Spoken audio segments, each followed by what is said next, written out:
Kalyani arts YouTube channel నందు subscribers అయినటువంటి పౌరాణిక నాటక కళాకారులు, పౌరాణిక నాటక అభిమానులు, నా అభిమానులందరికీ మీ పివి దుర్గాప్రసాద్ హృదయపూర్వకమైన కళాభివందనములు. నూతనముగా సబ్స్క్రైబర్స్ కాబోతున్నటువంటి కళాకారులు, కళాభిమానులు, నా అభిమానులందరికీ స్వాగతం. నిరంతరం భగవంతుడు మిమ్మల్ని, మీ కుటుంబ సభ్యుల్ని చల్లగా కాపాడాలని నా మనస్ఫూర్తిగా ఆ పరమాత్మను కోరుకునిచున్నాను.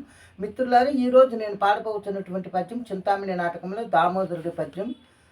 సంధ్య పడంగానే జడ ఎల్లుకొని అనే పద్యం.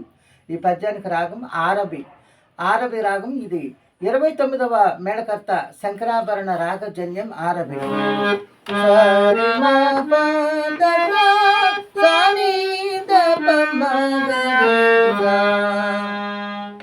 షడ్జమం, చతుశ్రుతి రిషభం, శుద్ధ మధ్యమం, పంచమం, చతుశ్రుతి దైవతం, పై షడ్జమం ఆరోహణం. ఆరోహణంకి వచ్చే వెళ్ళేటప్పుడు ఆరోహణంలో గాంధారం నిషిద్ధం ఉండదు. గాంధారం నిషాదం ఉండదు. వచ్చేటప్పుడు సంపూర్ణ పైషడ్యమం, కాకలి నిషాదం, చతుశ్రుతి దైవతం, పంచమం, శుద్ధ మధ్యమం, అంతర్గాంధారం, చతుశ్రుతి ఋషభం, ఇది ఆరభి రాగం. మిత్రులారా, మీరు నా వీడియో మీకు నచ్చినట్లయితే నేను చేస్తున్న పౌరాణిక నాటక కార్యక్రమాలను ప్రోత్సహించడం కోసం దయచేసి నా ఛానల్కి వెంటనే సబ్స్క్రైబ్ చేయండి, లైక్ చేయండి, కామెంట్ బాక్స్లో మీ యొక్క మంచి స్పందనని తెలియజేయండి, బెల్ సింబల్ ప్రెస్ చేయండి. మీకు తెలిసిన వారందరికీ ఈ వీడియో షేర్ చేసి పంపి నా కార్యక్రమాలను ముందుకు నడిపించమని మరి కోరి ప్రార్థిస్తూ ఉన్నాను. ఇప్పుడు ఆరభి రాగంలో దామోదరుని పద్యం.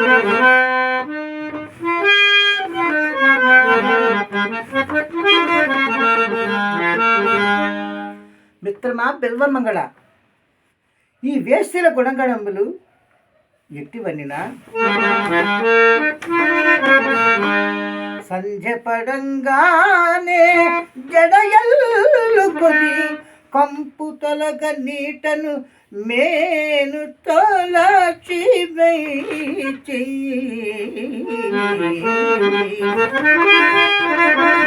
మోమున మెరుగద్ది ముంగురులందిద్ది తనుపం మలకు కాటుకను దగిల్చి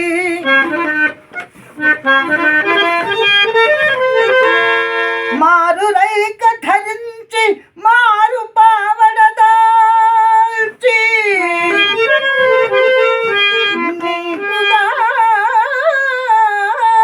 పలుచని పైట వైచి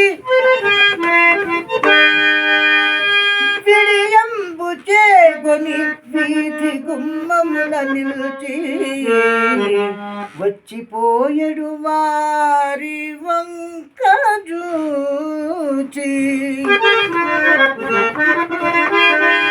దండములు బొత్తిగా లేవు దర్శనాలు రెండు వెళ్ళిన ఒట్టని రంగు చేసి రూకయో పోకయో చుట్ట పీకయో గడింపకుండను వేశ్యని దురింపగలదే.